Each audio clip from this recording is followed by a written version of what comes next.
په خوست کې د نوي کال په رارسېدلو سره د نیالګیو کینول د تیر په څیر زیات شوي. د نیالګیو پلورونکي وایي چې د نورو کلو په پرتله دا ځلې کاروبار ښه او د نیالګیو خرڅول زیات شوي.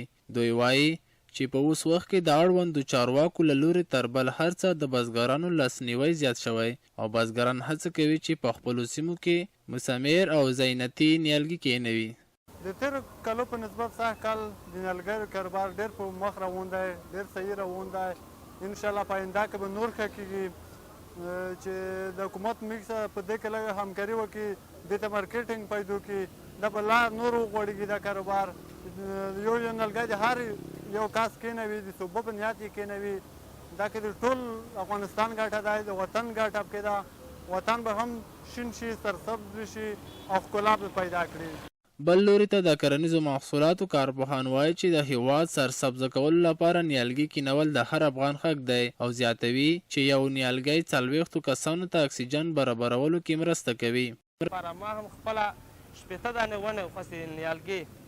دغه یو نیالګی کلي یو بڼې پوره 40 نفر ته اکسیجن ورکوي. بله دا خبره د بل زموږ د پراخوالي د شنوالي لپاره ډېره ګټه لري. بله پیدا دغه ده چې که څوک میوه ترې وخوري دا ثواب دی او بل یو ښه وي او کلی به ښکلی بیخي سمترتیا ده. او نیالګي ډېرې ګټې لري، پوه شوې، وطن ته ښکلا ورکوي. یو نیالګی 40 کسو ته اکسیجن ورکوي او ډېرې پیدې لري. او نوی کال دی، دغه نوې ونې پوه شوې د وطن ټول وطن ته ښکلا ورکوي، پوه شوې. دا په موږ او تاسو نه فرض دی، باید نیالګي لا کړو، وطن ته خدمت وکړو او دا د وطن د ګټې لپاره شی دی.